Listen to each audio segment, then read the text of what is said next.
Thank you everybody for joining in. For those new and returning community members joining us tonight, we're gonna go ahead and get started now. I just want to remind everybody that this is an event that's being recorded. So if we could keep our mics muted until the end of our conversation, once we're ready to start engaging in conversation and questions and answering.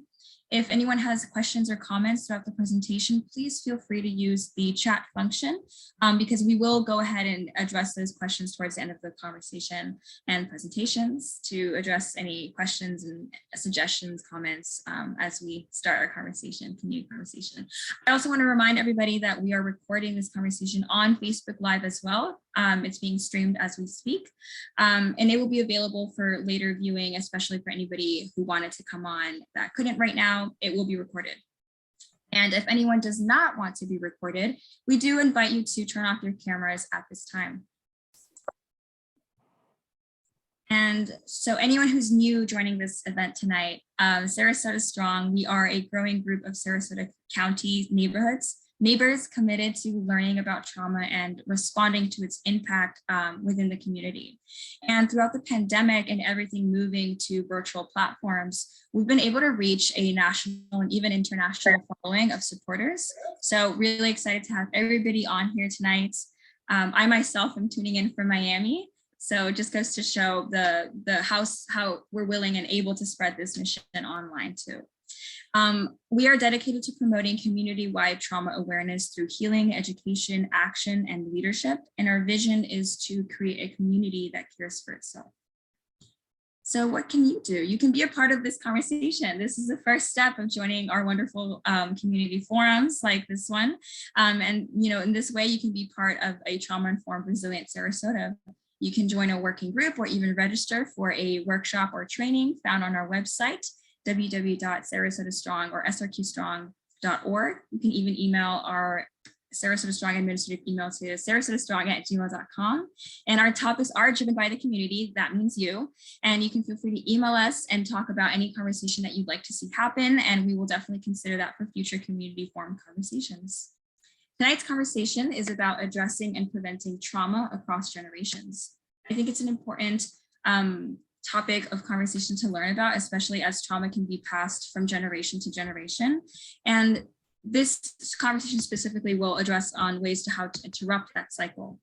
And so with that being said, we have two amazing folks representing amazing organizations that are local to the Sarasota area. Visible Men Academy and a family support program called Truly Valued that helps to build resilience and leadership and prevent future trauma. And so with that being said, I'd love to introduce to you guys the featured speakers for tonight, Siobhan Simone, who has been inspired by her life experiences through education, faith, compassion for her community. She founded Truly Valued in 2014, a nonprofit that has a mission devoted to promoting positive self-esteem, education, confidence, character among at-risk youth. And we also have with us tonight, Lewis Parker. He left his corporate career to address the humanitarian crisis of education for boys of color specifically. And he opened a K-5 free public school for boys named Visible Men Academy, right in the heart of the high poverty area of Bradenton, Florida. And so with that being said, I'd love to introduce to our first person who would love to talk. I believe that is Siobhan. Not going to say that, but yes. Good evening, everybody. Let me share my screen.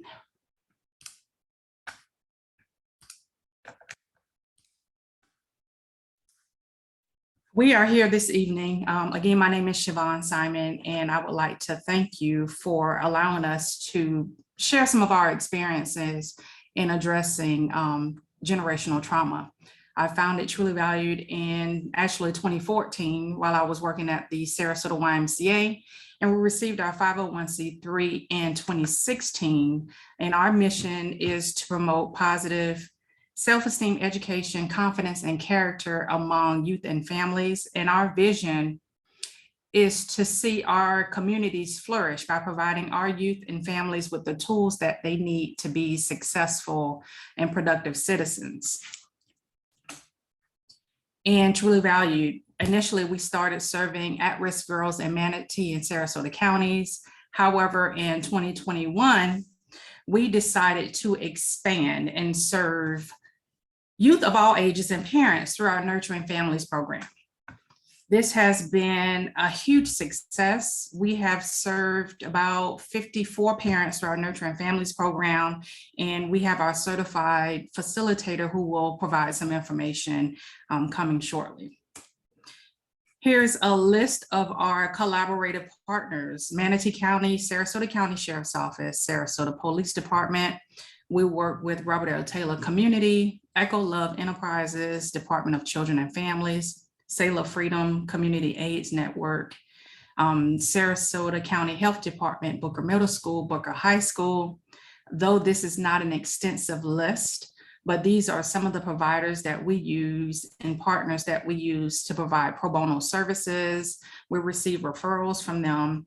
They volunteer at various events, and the list goes on. These are true community providers, and we can't do the work without them. I've seen a lot of mentoring and youth programs. Truly Valued is different because it actually causes behavior change. This is a quote that we received from the principal at Booker Middle School, Dr. LaShawn Frost. Truly Valued has been at Booker Middle School since January. Because of COVID, they blocked volunteers for coming on campus. And just in this short time, she says that she has seen a behavior change in the students that she referred for our services. Survey was completed in February, and 23 out of the 24 students reported that they have learned something from the 4 pillars, and that is self-esteem, confidence, educational opportunities. And we just love our students. We love our students dearly. And it's also so amazing to see that they've come so far from being referred because of their behavior issues to inviting their fellow students, their fellow peers to come and be a part of this organization. And we are there weekly. So we've been going strong since since January, providing services at Booker Middle School every week. Our E3, Educate, Enlighten, and Empower. This is a series of events that we host biannually, where we invite various professionals to come in and talk about their experiences. Something that we've all learned from these events is to try new approaches, monitor what works. April 16th, we had our last E3 where Sheriff Kurt Hoffman was the speaker, and he talked about the characteristics of a leader. Absolutely amazing, and everyone left out of there with a nugget, something that they can take back to share with their families and their friends. Our Nurturing Families program is where we provide that group or one-on-one sessions with our parents. We receive 90% of our referrals from the Department of Children and Families. This is an evidence-based, family-centered program for prevention and treatment of child abuse. This is something that we've been promoting and implementing since January of 2021. We've seen 17 of our parents that were referred from Department of Children and Families go from high risk of abuse to low risk of abuse according to their pre and post assessments. And here's a quote from one of our single fathers. "It helped me to get closer and realize how much we value each other." He was Spanish speaking. Right there. I don't have a speaker. He was a Spanish speaking father from Guatemala, and he was able to grasp to the curriculum and just learn and grow.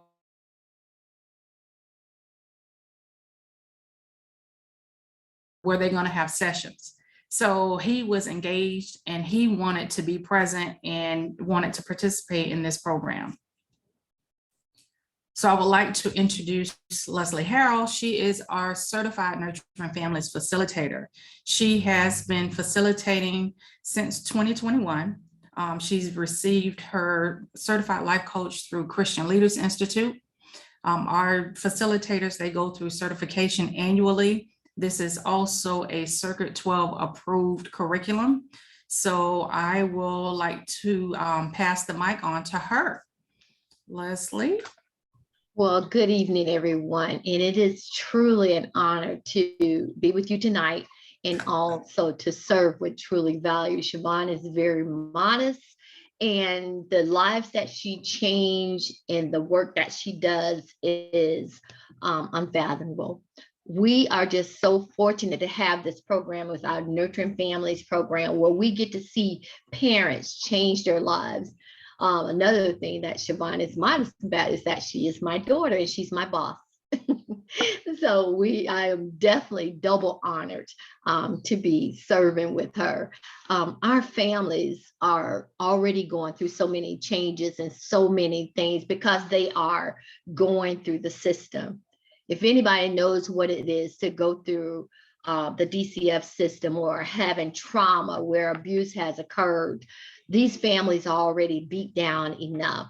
So through the Nurturing Families program, we don't tell families and parents how bad they are. We tell them their strengths. We help them to recognize and nurture themselves so that they can nurture their children. And in the end, they recognize how truly valued they are. Our parents, they are not just going through a program. We are on call for them 24 hours a day. Even after they finish our program, we're still getting calls and we are there for them. So if knowing about trauma and being there to bring this awareness to the families, to recognize that there is healing in this process, that's when they call us. That's when they understand that there's someone there to pick them up when they've already been torn down. So we are very proud and we are so honored to serve these families, and we are honored to be here with you tonight. So thank you so very much for giving us this opportunity to share who we are and where we are and what we do for our families. Back to you, Siobhan.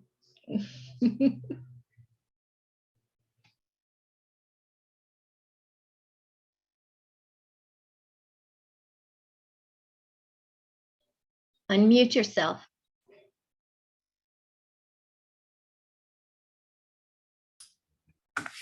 Sorry.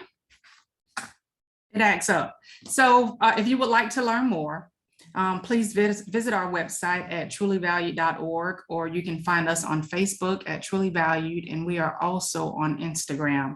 I will put my contact information in the comments for you, and please feel free to ask any questions once we get to Q&A. Thank you. Wow, thank you so much for sharing, Siobhan and Leslie. It's an honor to have you guys on here. The next person in our conversation, Mr. Lewis Parker. Good evening, everyone, and thanks for joining. Let me try to make sure my technical aspect is working with my shared screen, which it doesn't seem to want to act properly. So let's do that. Can you see my screen? Not quite yet. So, come on.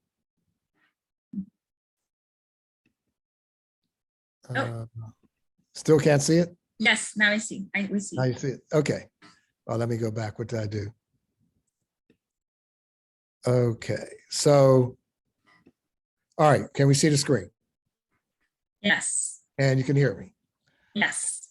Okay. Well, first, I'd like to thank you and thank SRQ Strong for inviting me here and to share what's going on with the Visible Men Academy.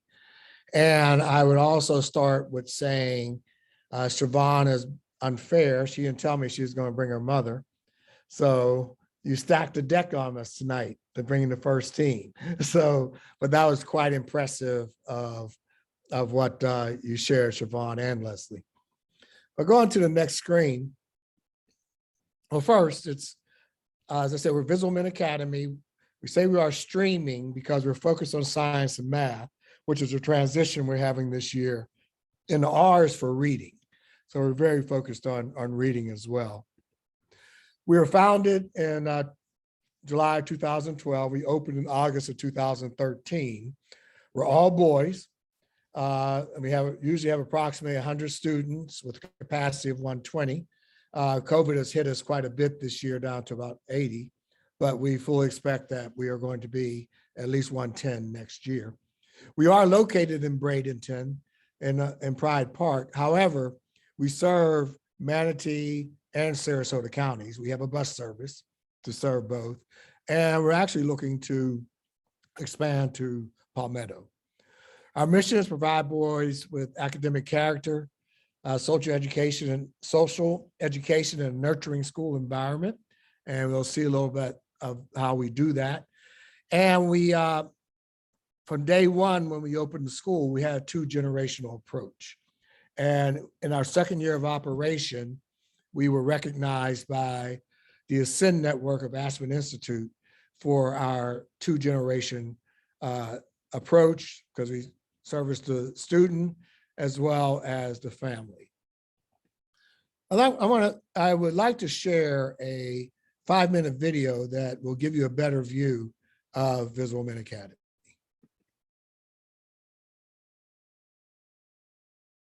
Okay.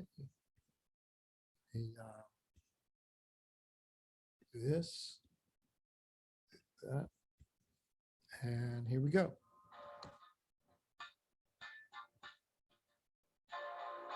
I like VMA because they make me feel loved.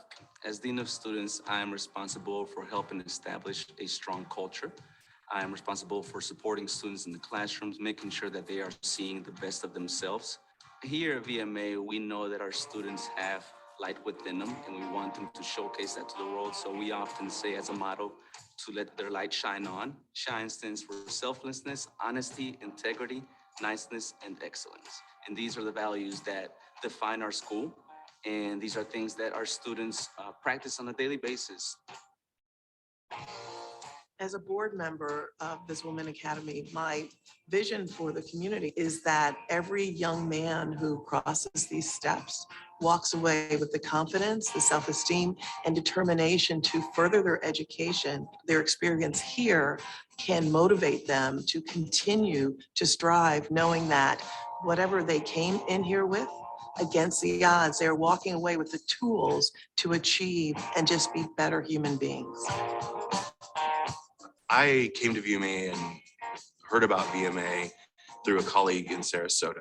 VMA had programs in place that not your typical school had in place, and they were servicing boys that your typical school would want to shove to the side, would say, you know, like, we don't need them here, we don't want them here, they're more trouble than they're worth.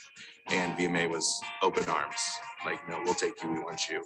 The staff from admin, you know, to custodial, all is here to help the boys that no one else wants to help or has the tools to help. We're a 2-gen school. We take the 2-gen approach, which means we're interested in the well-being of our families intentionally, while simultaneously working with the boys and the adult in their lives. So that can mean all kinds of things, because most of our parents come from homes of poverty, and from that come lots of different fallout. I try to work with their families intentionally to try and help them change their situation so it trickles down. I'm a Visible Men parent. I have 10 children, 7 boys that have all went to Visible Men or currently still going. I learned about Visible Men when I moved from New York down here, and my children's father passed away, and I had 7 angry little boys, and they were acting out in the regular district school, and they got kicked out. And I came here and they welcomed my kids with open arms. And not only did they completely turned it around for them.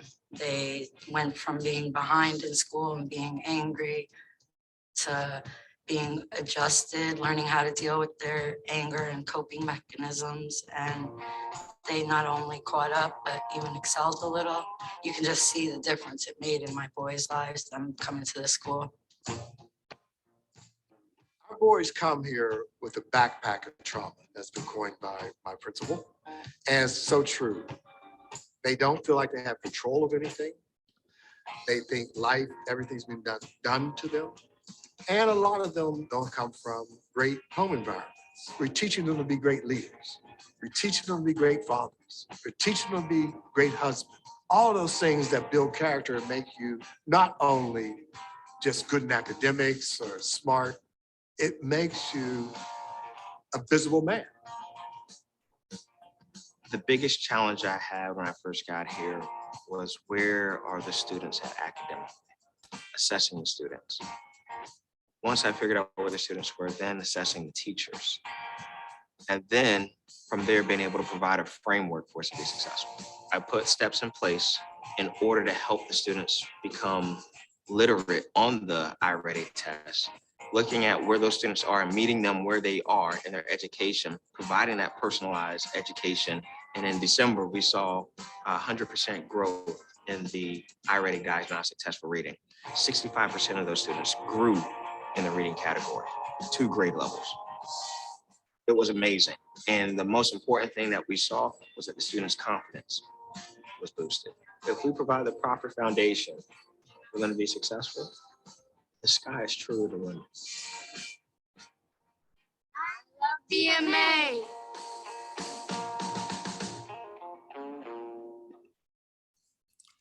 Okay, that's a video gives you an overview of the school. We are a school that, because we're focused on a crisis in education, primarily boys of color, but also boys in high poverty. So we are very focused in a trauma-sensitive school. We have a shared understanding amongst our staff that our boys come with a backpack of trauma, as you heard me say in the video, and we take a whole school, whole child approach. The student supports all family. The school supports all family to make them feel safe physically, socially, emotionally, and academically. We address the students' needs in 4 holistic ways: relationships with teachers, the ability to self-regulate emotions, success in academic areas, physical and emotional health.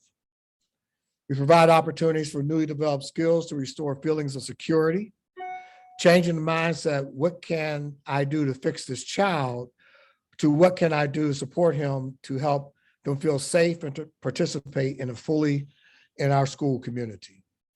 We are proactive. Leadership, staff, and teachers anticipate and have the ability to adapt to flexibility. So that's our approach to our students, because we feel if you don't address those, you're not going to get to them academically. You saw Dr. John J. Genju, our principal, and he was hired in September 13th. It says, sorry, it's a mistake, 2022, September 13th, 2021. So he came into us about a month and a half after we had started our school. And he implemented what he calls a personalized education to ensure students' growth or meet them where they need, where they are needed, as he said in the video.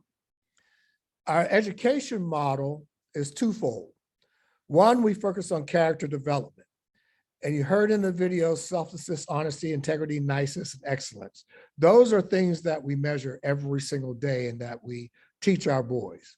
Also, the 10 keys to success. We've turned our cafeteria lunchtime into another classroom where we cover each one of these keys to success one a month for the entire month during our classroom, during our lunch periods.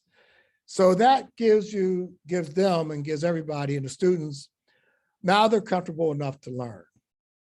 However, we are going to challenge them with academic excellence through science, technology, reading, engineering, arts, and math. So we also want them to be comfortable enough to learn, but uncomfortable enough for them to grow. These are character attributes that we measure every day through a system we call Class Dojo. All of our teachers have the app, and they measure each student and these characteristics throughout the day. And I want to I'm showing it to you this way because I'm about to show what impact this has on our education. School data August through September. And also I listed that list of attributes because I know you can't read them on these charts. So that's what was on the previous chart. And the thing to point out here, you saw a lot of red. And our school average being positive was 77%. And enter Dr. Genju with his personalized education. And in March, we gathered this again. Teachers didn't even know we were gathering this information. And you see a lot of the red has gone away to pretty much green. So we are now positive, school average is positive 94% of the time. So we measure this, so we have data, but we can show that this correlates directly to their academic achievement. This was initially one when we did diagnostic testing, beginning or end of last year, we were not really testing our students, or they were reluctant to get tested. We did diagnostic testing in December. And remember, Dr. Genju started September 13th. And just 90 days, these are the results he was able to get. And as he said in the video, 100% of our boys improved in reading. 65% went up 2 grade levels, and 63% went up in math. And you see here with the green, we had 16 students that were on grade level or a little above, 29 that were 1 grade level below, and then 30 students that were 2 or more grade levels behind. And I must point out here, keep this in mind with the environment that we had with COVID, where there was tremendous learning loss. Some of our students hadn't been in a classroom, 3rd grade students hadn't been in a classroom since 1st grade. Now we cycle forward to May. To May. And now you see that we have 30 students versus 16 now on grade level. 30 are now 1 grade level behind, and only 15 students that are not, or 2 or 3 grade levels behind in reading. So taking our approach as far as the whole child, ensuring and measuring the social and emotional aspects of the school and making sure that's driven in them.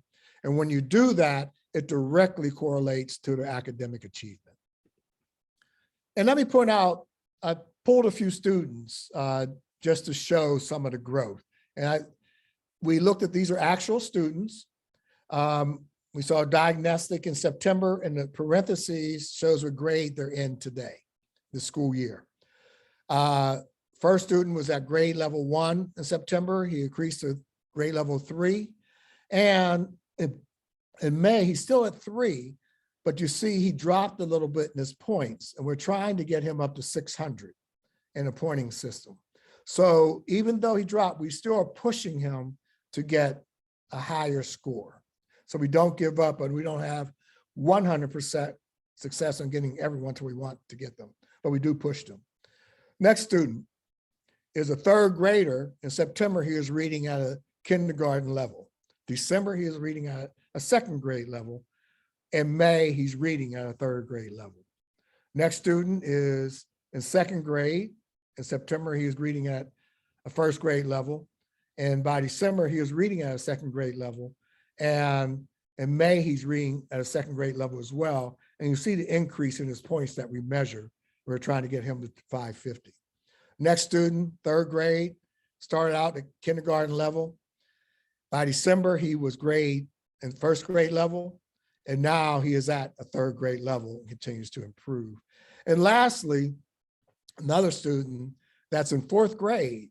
In September, he was at a 1st grade reading level. December, he is at 3rd grade, and now he's all the way to 4th grade reading. Here again, by having an environment, understanding the students, understanding their trauma, meeting them where they are, and it gives great results. But I'm gonna give you a little quiz. Those are actual students, and these are actual sentences related to those students. If you had to guess, which one lost their mother to a drug overdose? Which of them was bullied at his last school and has PTSD? Which student is left alone to take care of his brothers and sisters and taken out of classroom to reset 50% of the time? And what I mean by that is very smart kid, a great growth, but we have to pull him out of the classroom about 50% of the time just to try to get him reset. And he goes back in and he performs extremely well. Which of these students was self-contained in classroom 80% of the time before he came to VMA, and both his parents are incarcerated? And which student was dismissed from the previous school for behavior? Those are the 5 students that you just saw their academic performance on the previous slide. So that shows results, but also the trauma that they're dealing with. And lastly, I'd say is, why do we go focus on STREAM? It's really what's in bold, teaching the students how to be problem solvers and critical thinkers. And that's our real objective to having a STREAM education. So that's the completion of my presentation. And if I can get back to video, I will leave it open to questions.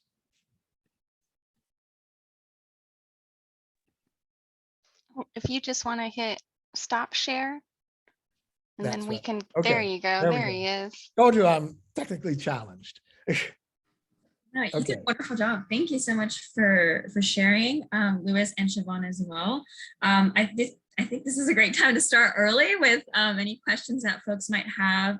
Feel free to use the chat. Again, thank you so much for both really, really wonderful and very, very informative presentations on the type of work that you both are doing in the community.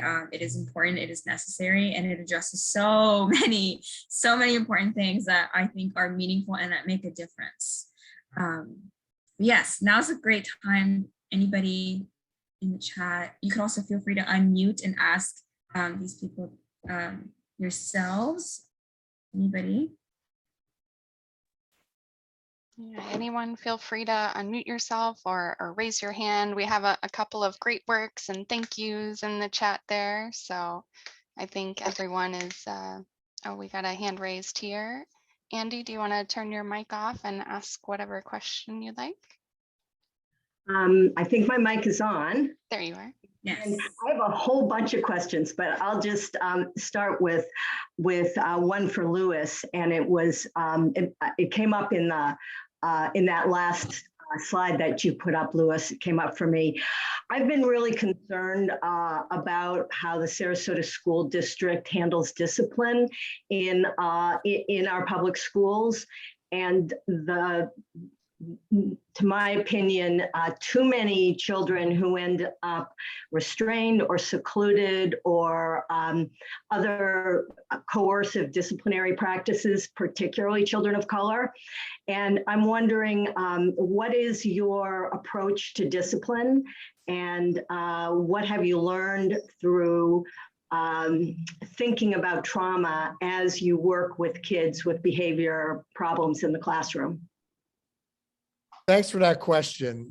Our approach to it is, one, you saw two people in the video. One was our Dean of Students, Diego Velasco. He handles our discipline. And you also saw Peg Hughes, who's our family advocate and social worker full-time. And those are positions, particularly the social worker, we added to our staff day one. As you know, in public schools, a social worker may cover 2 to 3 schools, 1,100 students. For our demographic and really understanding that child, we said we need to invest differently. And so we have a discipline program headed by Diego Velasco, our Dean of Students, who's a success story in itself. He came to us as an intern back in 2014. Where he works with the students directly. If they need to be pulled out of class, he works with them. We do not suspend students. We have a few in-house suspensions, but we keep them at the school. I mean, what good is it to send them away, and we don't have a chance to view them at all. So we do not suspend students. Secondly, but we have a very strict behavior, because you go to our SHINE principles and our success characteristics. we expect our kids to behave that way. And they do, and I said, we measure it as well. So it's data, it's not just talk at the results of understanding the students. And we're in our 9th year of operation. In those 9 years, we've had to Baker Act 1 student. And it broke my heart for it to happen. It happened about 5-6 years ago, but it was a situation we could not avoid. But I will tell you one, I won't name it, but another elementary school in Manatee County, Baker acted 5 kindergartners in 1 day in the past year. So that you're absolutely right. The disciplinary process is and focuses on the boys, particularly boys. As I said, the 80% out of classroom student that is now went up 2 grade levels, he was in a padded room by himself before he came to us. And he wouldn't talk. He had his head down, and now he couldn't interact with other students. Now you come, you would not know him any different than any other student and the discipline that they have. So, and Peg, our social worker, gets very involved with the families and really understands. I mean, 66% of our boys come from single family homes, single parent homes. 84% of our Black boys come from single parent homes. So we must understand those. We make home visits and those types of things. So long-winded way of answering that question, but we have the discipline processes in place.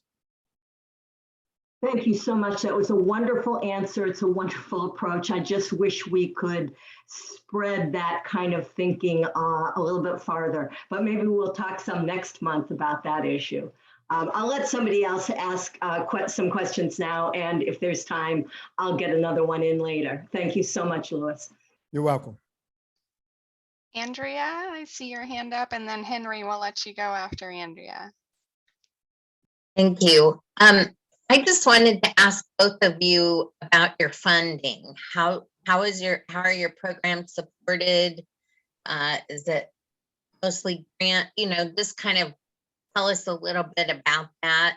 I think, as Dr. Blanche said, you know, we need more of both of your agencies probably, and how might that happen? So I think understanding a little bit about the funding might help. We receive 60% of our funding from foundations and 40% from private individuals. So we are always looking for donations to help our kids. We don't charge for services. We only ask parents to support if we take the children out on field trips, and we never turn any kids away if they don't have the funding. So regardless of if they have funds or not, all children have been supported on our field trips and our activities. In our case of Visible Men Academy, as I mentioned, we are a free public school, free breakfast, free lunch. So we depend a lot on donations. We do receive a per student, not stipend, but from the state, from the DOE through the district. And I will point out that Florida is number 41 out of all 50 states in student funding. So, and I will also share that it costs us for the education that we have to provide, that these boys deserve, it's costing us about $17,000 per student. So the school district covers about 40% of our costs. The remainder, much like Siobhan, we are grants and donations, but the lion's share that we receive are donations from individuals. We have been blessed enough, I would say, over the 9 years to raise 800 to $1 million, not $1.5 million, 1.1 million every year. And that is a challenge, but when people come to the school, see the work that we're doing, and I would say predominant amount of that individual donations comes from Sarasota County. So we get a lot of support in Sarasota as well. So we greatly depend, and I'm just looking to budget again next year, and we're going to depend on about 1.1 to 1.2 million in donations. So we work hard at it. I put in a new development team this year, and we focus, and we have a major fundraiser, which we just had, and it's the last Friday in April, which we do target and raise about $300,000 net in that one fundraiser. But the rest is throughout the year, individuals.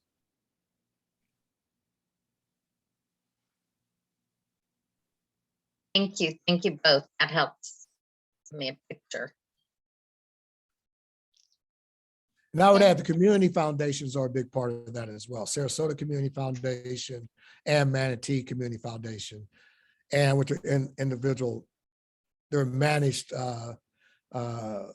donations for the donors. So they're a big part of that as well. Thank you. All right, Henry, we'll go to you next. And then it looks like Stephen Middleton will go to you after Henry. Thank you, and for the work you do. I have two questions, one simple and one a little more complicated. The simple one is your staff to student ratio.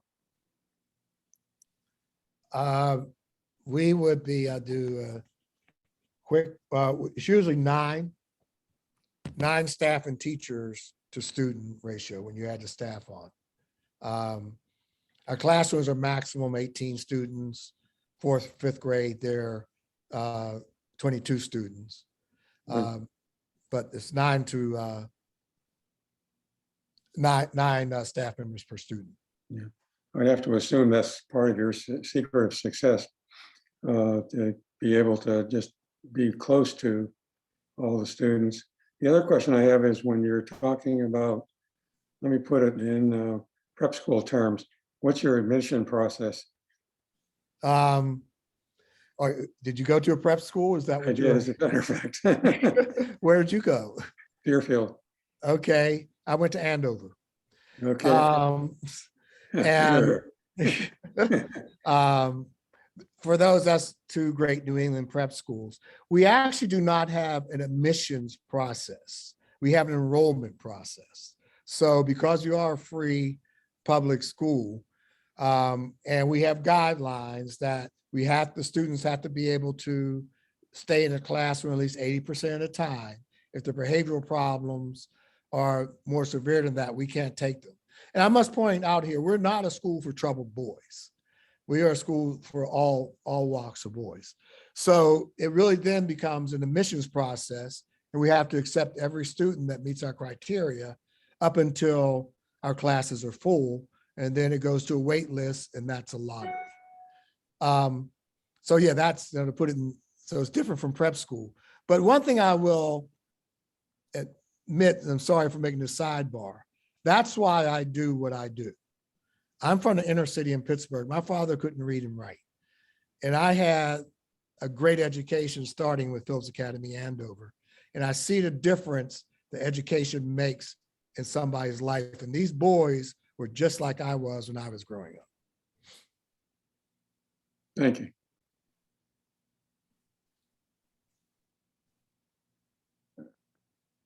I think we can go to Stephen next. Okay, yes, thank you. Well, I find your work inspiring, all of you, especially this young lady, Siobhan. See a young person involved with this. This is just amazing. Question for you, since many of you are based in Florida, have you approached the professional sports teams in your state for financial help? I was in education back in the day, and was lucky enough to approach a sports department, and I left that office with some money. They didn't want me to tell anyone that they were doing it, but money is there if you can, can get to either the players or the administration. Just a curiosity question. I approached the Buccaneers and was denied. So they indicated that I was out of their area, but I am looking to go back for another ask. I have, and one thing I want to add to my comments here, the work that Siobhan does, we need as a school. I mean, the neighborhood and continuing to involve the families is very important. So we look for organizations like Siobhan to partner with us all the time. And she doesn't know she's a partner now. But we have not, well, we did approach the Lightning and did not get, or did not receive anything. However, there's many sports figures that have supported our school. Brian Roberts, who used to play for Baltimore Orioles, is a big supporter of the school. Our event last week, Bobby Bonilla was there. We did a fourth grade Zoom call with the Dominica Sue from the Tampa Bay Buccaneers. And this year, we are going to have a sports week for not just football, it's football, basketball, golf, and soccer. And we're getting very involved in that. So we're getting individuals that have been professionals in those sports, but sports teams, we have not been successful at either. And I heard a similar thing as Siobhan said about not being in their immediate area in Tampa Bay.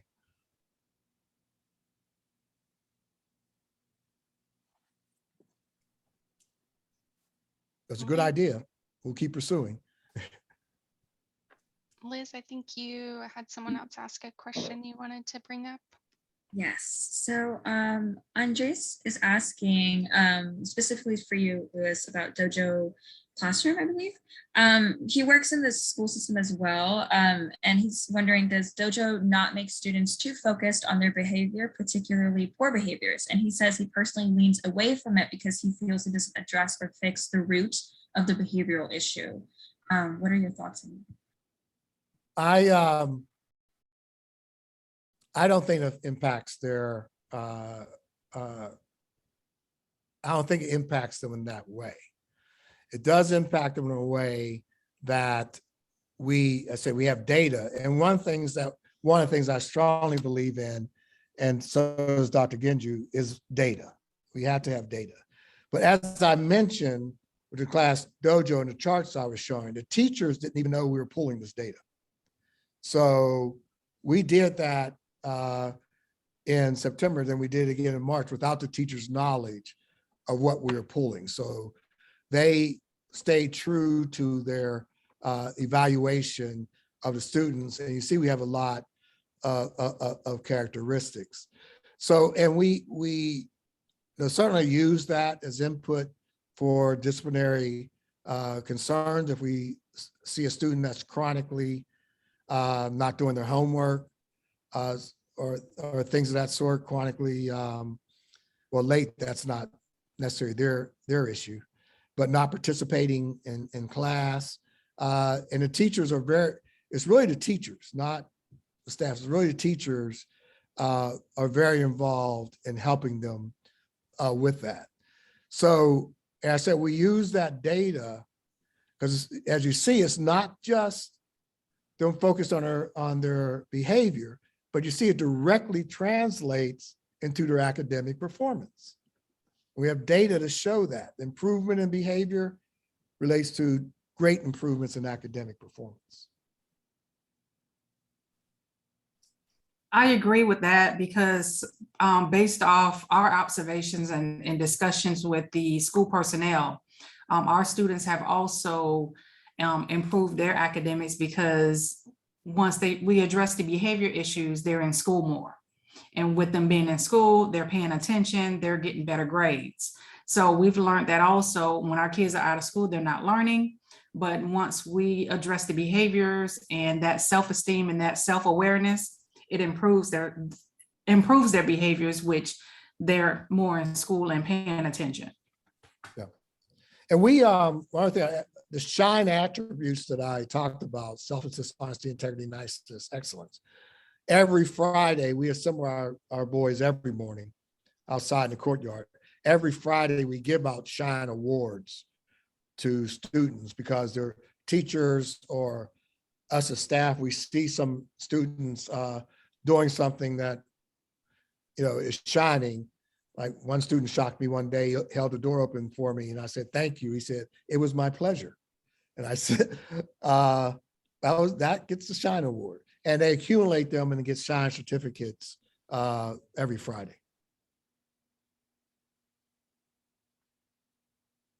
Thanks for addressing this. Thank you. I see Andy, you raised your hand. I am so full of questions tonight. I'd like actually to hear you both talk a little bit more about the two-generation approach. I'm thinking specifically that you both mentioned the level of trauma that your students and your families come with. And some of them probably have some pretty severe trauma that manifests in some pretty hard ways. So I'm wondering, Louis, what capacity do you have in the school to help kids who are having really serious problems as a result of their trauma histories? Do you have trauma treatment available within the school for the kids? And simultaneously, we know that those kids come from homes where the families are carrying huge trauma loads. Do you have any capacity to help get trauma supports or trauma treatment for the families of the boys in your school? So I'm wondering how the two-gen approach plays out for you in the context of your mission as an educational institute. And Siobhan, sort of similarly, you're dealing with families who have trauma histories.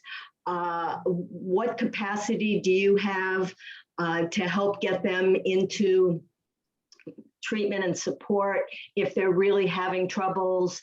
And what kind of links do you have with the schools that could support the kids if the family members are suffering from their own trauma histories? These things are so complicated and intertwined. I love the fact that you're trying to build towards this two-gen approach, because I think it's the only thing that works in the long run. So I'd just like to hear a little bit more about how that's being operationalized in your programs. How are you going about it? What are your successes? What kind of barriers are you coming up against? So that's a lot, but go for it. Siobhan? So working with our schools, I have discussions with the administration. Sometimes they do have Jewish Family Services on campus or Centerstone on campus to provide that trauma-informed counseling with the students. So if there's something that I've heard or seen, for instance, a young lady confidently told me that she was contemplating suicide. I'm not a licensed clinician, so I can't diagnose. I can coach her and give her words of encouragement, but I referred her to Jewish Family Services for additional counseling. We receive our referrals from Department of Children and Families. And if there is something that's red flag with a parent, we let the case managers know that, okay, yes, they've gone through this. Yes, their scores have improved, but there's still something that needs to be addressed. So we let the case managers know through reports that, we recommend that the parent continues mental health counseling or substance abuse counseling to further address those issues. And if, the parents want to come back, they're more than welcome to come back. We don't have an issue with going through it again. Some people need it a couple times, but they do have booklets that they leave with. They have the curriculum, they have the home practice assignments that they receive during the course to review those notes that they work with our facilitator. So again, we work with our community providers to refer our kids and our parents for additional services, because we're not licensed clinicians. And I never want anyone to feel like we are practicing and we're not licensed. And so that's how we work. And to piggyback on Siobhan, we do have a competency-based program that deals with trauma, and we are informed. And in this part, we are able to assist the family, the parents to even identify that trauma, so they're more open to speak to their caseworkers about what is actually going on. So we encourage them to open up and to be free to and not be ashamed of that trauma, but to ask for the assistance. So going through those competencies, it does follow a 7-step fidelity. So that way they are, every week, they know that they're going to go through these conferences, 16 lessons, and by the end, they are open to share the trauma with their case managers. Leslie, that's so important. Thank you so much for adding that, because just creating a safe enough space where people can talk about it and they realize that it's all right to talk about what's going on in their home in the context of your program, that is such an important first step. Really, I think underestimated how important that is to just create a space for people to acknowledge and be heard. It's fantastic. Great. Yes, what we've done in 2Gen, and we started out this way, is pre-COVID, we had on Tuesday nights, at least twice a month, we had parents come in and in various subjects, financials, how to be a good mother, how to be a good father, how to manage a household, how to handle no trouble kids. And we had it for mothers in English, we had it for mothers in Spanish, and we had a fatherhood group as well. And so those were on a regular basis, at least twice a month, and very, very well, they participate very well. We provide them dinner because after school. Now we look to get back on the regular schedule of that with COVID, hopefully, behind it. And that's also the point on a social worker, and she's a licensed social worker. She has at her disposal all the social agencies to help direct parents to services they may need. And this was a benefit of the past year. You saw Dr. Janet Taylor, who's a psychiatrist, handled the women's program at Centerstone, and her specialty is actually trauma. In fact, we had a meeting one day as a town hall, and afterwards she was talking to Peg, and we had a parent that we were trying to help get in for substance abuse, and Peg was waiting for an answer the next day. Janet called immediately and got her in that day. We do have resource funds, to help people with simple as gas cards, getting their electricity turned on. If they need to, in the cases of domestic violence, if they need help to get to somewhere. And we then, as I said, we're not licensed either ourselves. Janet is, but we do send them to the right places to get help. We've had as high as 12% of our students homeless, and PEG has gotten them involved in Project Heart to get them places, temporary spaces to live. And nothing beats having a relationship with the parent.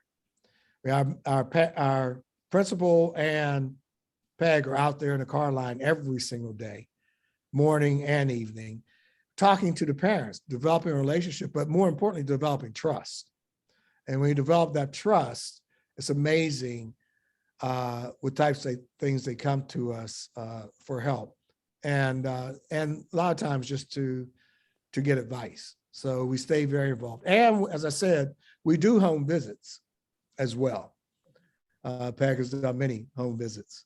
And we started a program right at the beginning of COVID called Visible Men, and was a program of about 20 Black men that most of them have retired professionals, come down to Sarasota and think they're going to just sit back and play golf.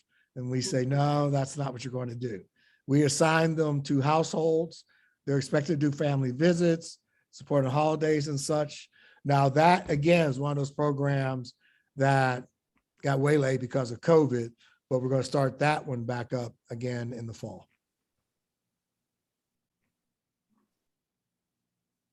Thank you for your responses. I believe we have another question from the audience. Trisana or Trisana, please let me know if I said your name right. Hi, it's Trisina. Christina. Okay, thank you. Yes. I have a question, and actually Andy asked it. I wanted to know more about the 2Gen that you guys mentioned. And then the other question is directed to Lewis. You had mentioned that you guys have a personal education plan. I'm a former classroom teacher, and I'm doing a lot of community work now, supporting families and the homeschool partnership. Do you believe that your personal education plan is really effective in helping you guys see the success that you're seeing with your students? I know in schools it's kind of cookie cutter. You know, it's very difficult to really tailor an education plan to individual students. But do you think that plays a big part? The reason I'm asking is because I am looking at starting an academy here, and I wanted to see how valuable that has been to the success that you guys are having with your students. Well, yes, it's tremendous success. And I will tell you that the school, well, I said there's a lot, COVID really devastated a lot of schools. And this year has been a complete turnaround of the performance of the school. And it is directly related to the personalized education that Dr. Genju brought in. Okay. And you see the results that we're getting. And he actually wrote his background, his undergraduate degrees in chemistry and biology and science and such. But wow. The guy is, I can't say this in public, but he's brilliant. But he's born and raised in Manatee. But he wrote his doctoral thesis on this. He wrote it on the characteristics of successful students in science fairs. And as he says to me, he says, Lewis, once you understand a kid's personality, it's like shooting fish in a barrel. Because then we customize our education based on their personality and their needs. And it's turned out to be very successful. And he used his own example where he had a kid at Braden River who hated chemistry. He has chemistry class, 7th grade, hated chemistry, but he got to understand his personality. He invented a new formula for cheaper aspirin, and now he's at Boston University doing great things in chemistry. So yes, it is. And this was new to me too. I mean, education is not my background, corporate's my background.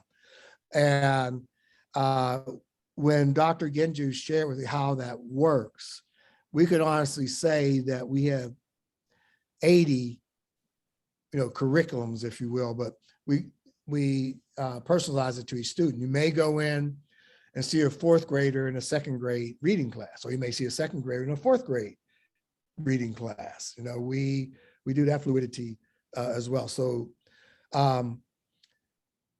in just a year, yes, I'm a strong believer that it works. Justina, I'm actually wondering, can you speak a little more about the academy you're interested in opening? Yes.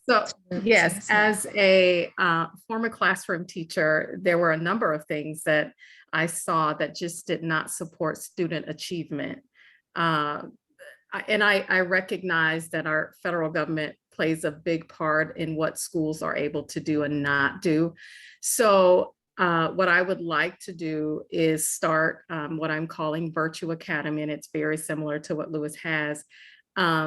I want to create a generation of young leaders that we are supporting now. If they are going to be our leaders in the future, what are we doing now to really build that in to them? So having excellence in character and education is going to be so important. I think we have not taught our students how to think. We've taught them what to think with these tests. And I think what it's doing is it's creating a generation of kids that just see no value in education. They are very smart, they're very intelligent, and they know that they are being taught to take tests, but not really to go out and be successful. And when I made the decision to step outside of the classroom and really continue this work, I knew that it was going to be important to create a model of educating our kids that hopefully the federal government and state government can see that we need to do it different. School reform is always a hot button issue. However, I think we have found a place where we can see the value in not doing it just one way, but it can be both and. Many of us have probably been educated in public school. However, I do see that there's a great need to do it a little bit differently now because our kids just are not getting what they need to really see achievement. I think Wayne touched on it, or Henry, I'm sorry. We have large numbers of kids in our classroom, and the teacher-student ratio just doesn't allow that individual time. I believe every one of our kids in public school needs IEPs. It may not be for special education reasons, but they are, many of them, grade levels behind because we haven't done the effort that we needed to do in early education, especially with kids who are coming from low-income communities, who are historically disadvantaged because of some of those historical things as far as racism and, African Americans who have this 246-year gap to where we were not allowed to read. I mean, when I saw that our African American kids, when I was in Texas, I'm now in Indiana, and we saw the same pattern over and over, I said, well, we got to talk about the elephant that's in the room. African American kids have a huge gap. And that's why we see the data continually reflect that they are not where we see some of the other races of kids are. And in order for us to really equalize that opportunity for them, we're going to have to do some different things.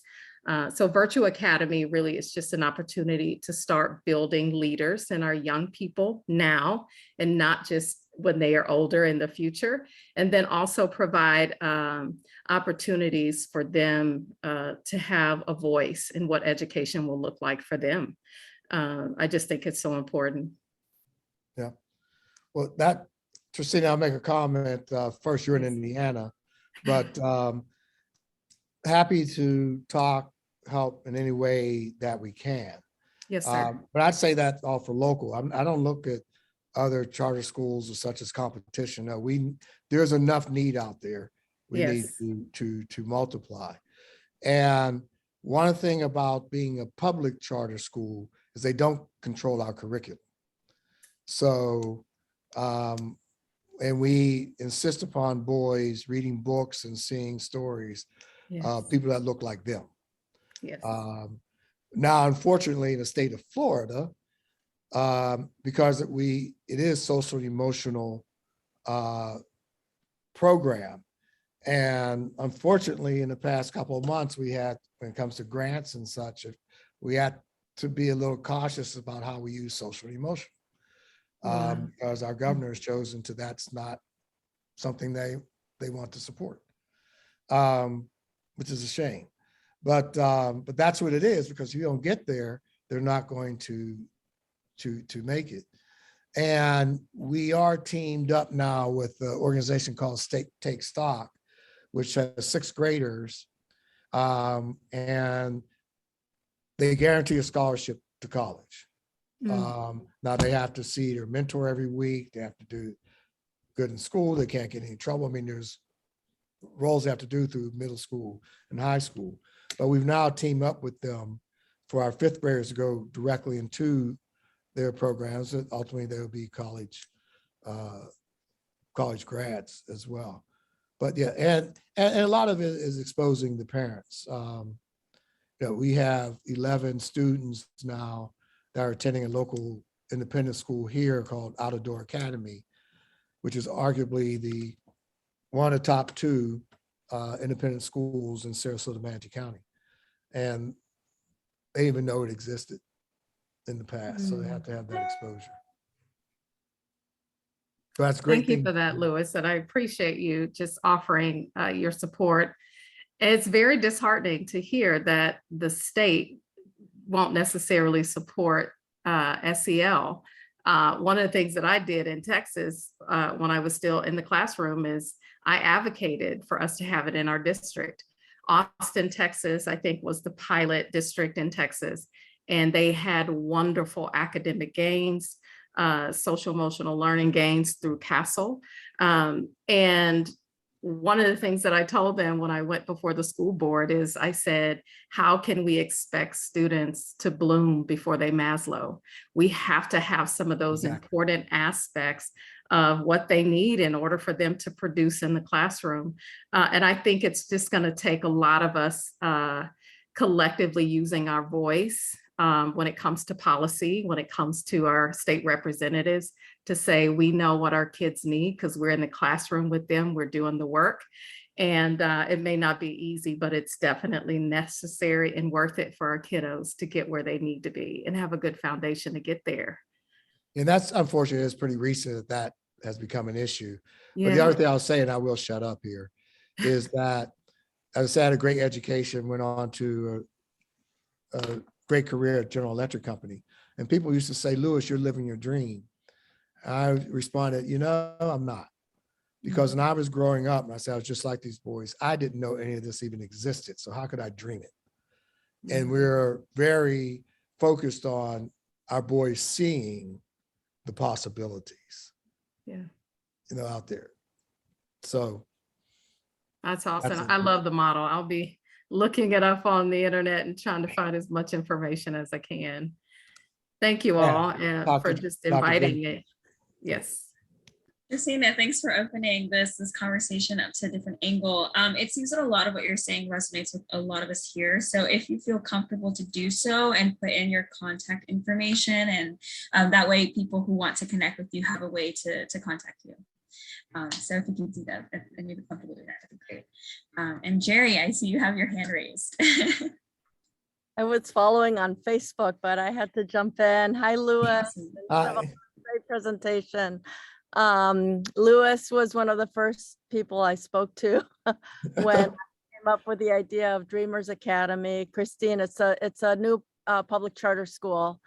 We also focus on, we're Title I, we focus on the most vulnerable kids, mostly ESOL, a lot of Hispanic immigrants, African-American, poor, and we have, some very affluent, like minority, but still that want to be in that very diverse culture. Today we had the celebration. We had graduation for all the grades. Like every kid got a medal, got something said about them.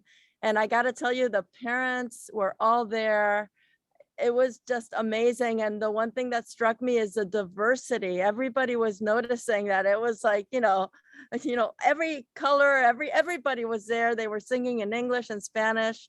It's a bilingual school. And this district, Sarasota, was at the time just not interested in putting this model in district schools. I didn't even know what a charter was. They actually said, well, if you like this so much, just do a charter. And I'm like, okay, Lewis, you have a charter. What does this mean? But everything, Sarasota has changed. All the leadership has changed. So I can say this because that was the old guard. They're beginning to be a little bit more open to this thing. But I got to tell you, Christine, what you have to do it. I mean, you have no choice but to do this. And we will be there every step of the way. So if you want to, have a lifeline, it's a little challenging at first, but you need a community of support. And it doesn't need to be financial. Just for 3 or 4 years, I went to every single nonprofit meeting to start learning, because there's a lot of influencers that they will tell you so much if they have your confidence, like you're not going to be talking, and our kids need it. I mean, the systems are just not set up for, first of all, for kids who don't speak English, but just African-American kids. I mean, they don't know what to do with our children. They just don't know. And it's not malicious. It's just completely ignorant, in my opinion. They think they know better. So, I mean, we need more people of color to get involved in leadership and to do this, because that cultural aspect, you need to be able to connect with people that have experienced generational trauma, and people who haven't, doesn't matter how amazingly great people they are, how Christian, it's just, you cannot connect if you have not lived it, or at least lived within it, or worked in it, or served. And anyway, I just want to commend you, and I want to encourage you, and I'm gonna put my contact there, and you connect with me, girl. Yeah, Jerry opened a very successful school, so I'm glad to see how Louis, that's going I also. wanted to tell you that right next door at Daughtry, I'm involved in helping them set up a community partnership school. And I know that, the relationship with the district has not been the best, but it's changing, and that we're going to have a clinic, a food pantry, a parent resource center, and it's open to the community. So one of my requirements is going to be, we need to include all of your families in the free healthcare, free dental, free vision. So that's going to be a requirement. So Yeah, I know the superintendent was telling me about that, and that's a great program for the community. Absolutely. And by the way, that was a school that Baker acted 5 kindergartners in one day. Yeah.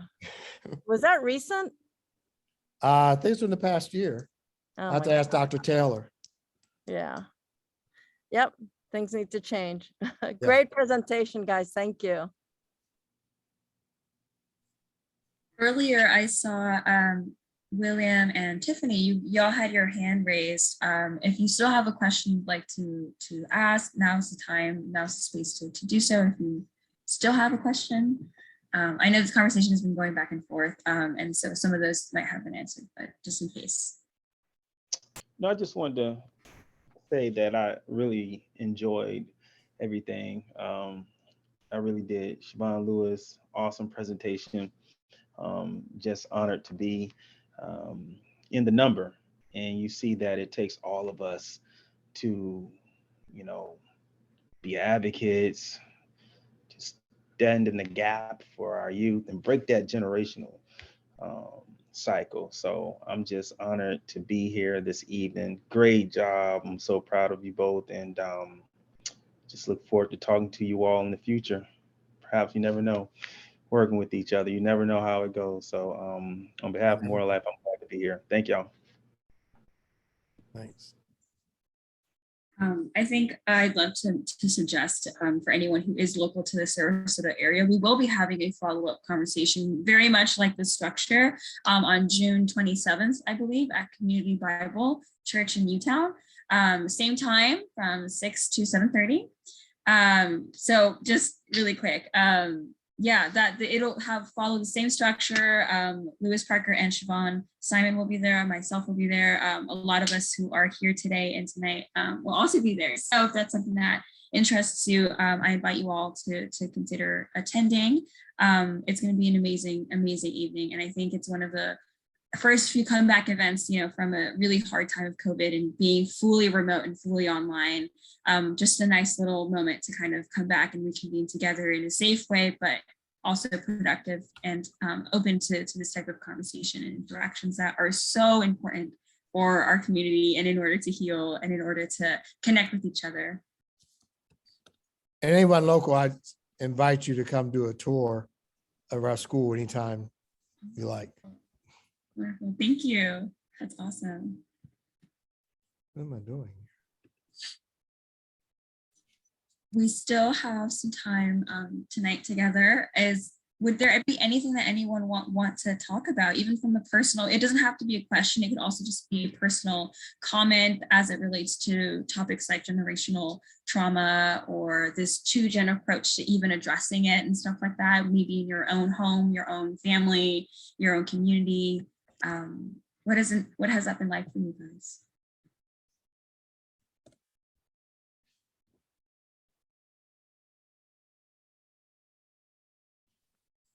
I will share. One of the things I want to say to Lewis is I love that you guys have focused on boys. And much of what I'm going to say is kind of centered around, I'm also a clergy. I am a pastor. is that men have a specific place and a role that they play in our society. And so the more work that we can do in building our young boys to really step into that when they grow into manhood, it's going to be so valuable. I remember a substitute we were in gym together. We had taken the kids to specials, and he was just not understanding what the difficulty was with these kids. And he said, I just don't know if I can do this. And so I said to him, I said, many of these kids come from single mother households. And I said, someone may see where you are as a difficulty, but I see where you are as a benefit to these kids because they don't have positive male role models. And I said, they need to see you, even if it's just subbing whenever you get a position to this campus or any other campus. I said, but a lot of these kids, the boys and the girls, don't necessarily see positive male role models. And I think as we begin to see this on a larger scale, that our kids are coming up in households where it is majority of its mom or grandmother or someone female. Men are a huge resource in our communities because our kids need to have their voice, they need to have their presence, and they need to have what you bring to their life. And I absolutely love it. I'm the vice president of an organization here that mentors boys. So I'm not just speaking out of just seeing the need, but I'm actually doing the work because I believe it is so, so important. And I know that if we can begin to build boys into who they will be as men, that we will also tap into some of this trauma that we are seeing across generations. I received a phone call today in my family that my mother's dad passed away. And my son, who is 13, has never met him. And we were planning to go to Boston. I haven't even processed that emotionally. But that absence is very challenging because I see that some of my students in my classrooms would just have outbursts when I say, take this home to your parents or take it home to your mom and dad. And I remember one student said, I don't have a dad. And it just left such a spot in my heart. So I want to thank you, Lewis, for the work that you're doing for boys, so that you can change that generational trauma of having men absent from their lives. I think that's a huge start in changing our communities, changing our society, and especially changing our family dynamics is so important. And I just salute you and your team for what you're doing. Women have had to carry the load in a lot of these single mothers. I'm a single mom, by the way. And it's a difficult thing. And I know that our society has, taken on a feminist movement and men aren't valued, but I want you to know you are. And to have men doing this work with our boys is so important to me. So I wanted to share that. Yeah. Well, I really appreciate that, Tracina, and condolences for your loss. But you're right. We hear these. I mean, I could do another session. 2 years ago, we had our students doing a spoken word. They all had to write poems about what kind of fathers they wanted to be. It's one student in his poem was talking about what he wants to love and care. He said, my father doesn't love me or he wouldn't be in jail all the time.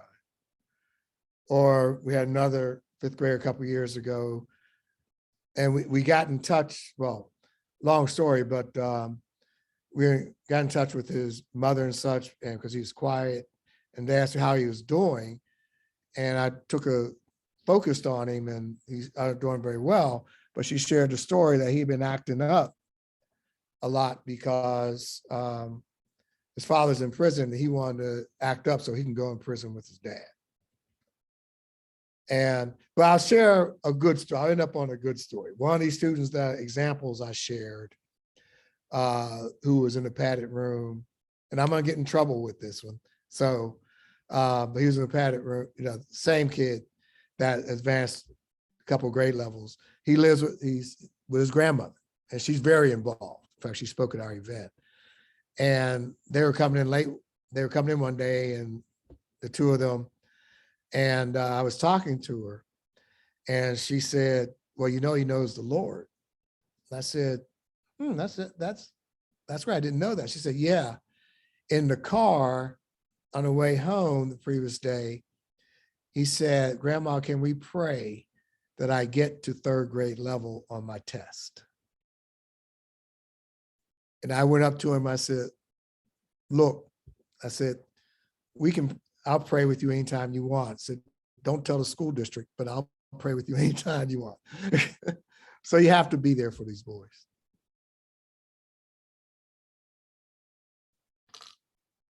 And great what you're doing. Thank you so much for this powerful conversation, everyone. Especially this last point that you guys brought up, because it's a huge thing that's, I think, happening in society right now. And men and healing, that's a thing, and it's powerful, and it has the power to change not just classrooms, but households, families, and communities. And I think that's the goal, and I think we're on our way. So I just wanted to say a thank you to everyone who participated in that part of the conversation. We have pretty much concluded the event for tonight. Thank you all, everyone, for attending, for participating, for showing up, for listening. And thank you so much to our presenters, Siobhan and Louis. Thank you, Tristina, for all the information that you were mentioning and sharing with us, and your story as well. It's powerful. And yes, thank you so much, everyone joining on Facebook Live as well. We have our upcoming event in June 27th in person for everyone who's local. And yes, I would just love to bid everyone a farewell, a warm hug from Miami, where I'm right now. And just thank you, everyone, for joining on. It's amazing. And I hope to see you all in June.